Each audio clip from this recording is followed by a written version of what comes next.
চোখটা বন্ধ করে একটুখানি ভাবুন তো, আপনার আমার হঠাৎ এখন আমি মারা গিয়েছি, হঠাৎ এখন আমি মারা গিয়েছি, এখন আপনার আমার নিঃশ্বাসটা ফুরিয়ে গিয়েছে। আচ্ছা বলুন তো, এখন যদি আমি মারা যাই, আপনার আমার কত সময় তারা দুনিয়াতে রাখবেন? মানুষ কত সময় রাখবে? 1 মাস রাখবে? রাখবেন। আপনার আমার আগামীকাল পর্যন্ত রাখবেন? রাখবে না। যদিও মানুষ দূর দূরান্ত থেকে আসে, 5 ঘন্টা 10 ঘন্টা।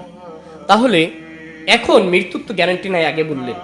তাহলে এখন যদি মারা যায়, আগামীকাল এত সময় কি আপনার আমার কি দুনিয়াতে রাখতেছেন? ভাই রাখতেছে না। তাহলে একটুখানি কল্পনা করুন তো, এখন যদি নিঃশ্বাসটি ফুরাই যায়, একটুখানি ভাবুন। সূরা আসরের তাৎপর্যগুলো একটুখানি বোঝার চেষ্টা করুন।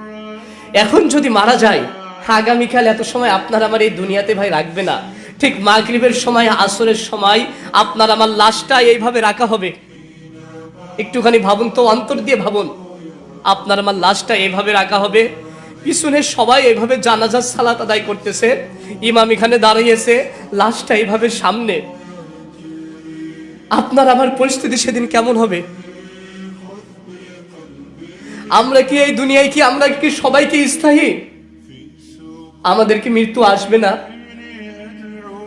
তাহলে আপনার আমার লাশটা এইভাবে রাখা, সবাই এইভাবে পিছনে জানাজার সালাত আদায় করতেছে। আজকে সবাই জিজ্ঞাসা করবে, যে নাম ধরে জিজ্ঞাসা করতেছে, আব্দুল্লাহ কেমন আছে, ও কি করতেছে, ওর পড়ালেখার কি অবস্থা। এখন যদি মারা যায়, তখন বলবে লাশের জানাজা কখন, লাশের দাফন করবে কখন। নিঃশ্বাসটা ফুরানোর সাথে সাথে আপনার আমার নামটা আগে মুছে গেল। আমরা এখানে যারা আছি, যারা জন্মাইছি, আমরা কি সবাই কি থাকবো? আমরা তো সবাই মৃত্যুশীল, সবাই আমরা মানুষ মরণশীল। আমাদেরকে এই দুনিয়া থেকে যাওয়া লাগবে না? আপনার আমার নামটা মুছে গেল, সাথে সাথে নামটা যখন মুছে গেল, কবরের মধ্যে আপনাকে আমাকে যখন রাখলো, লাস্টে এভাবে নিয়ে যাচ্ছে, এগুলো মুহূর্তটা ভাবেন তো।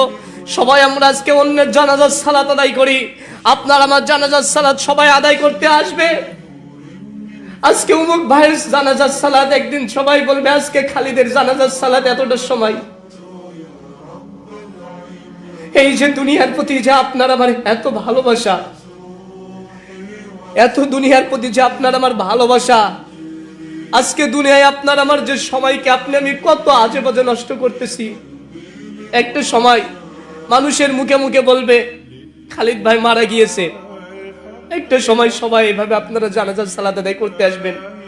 আপনার জানাজার সালাত আমরা এভাবে আদায় করব, সবাই পিছনে থাকবো, সবাই আপনার আমার খাটিয়াটা নিয়ে সবাই এইভাবে চাবো। বিষয়টা ভাবেন তো, কিছুদিন আগে আমাদের খুব কাছের দিনই ভাই যে ফাইম ভাই মারা গেল, কখনো কি কল্পনা করেছিলাম ভাই এত দ্রুত মারা যাবে?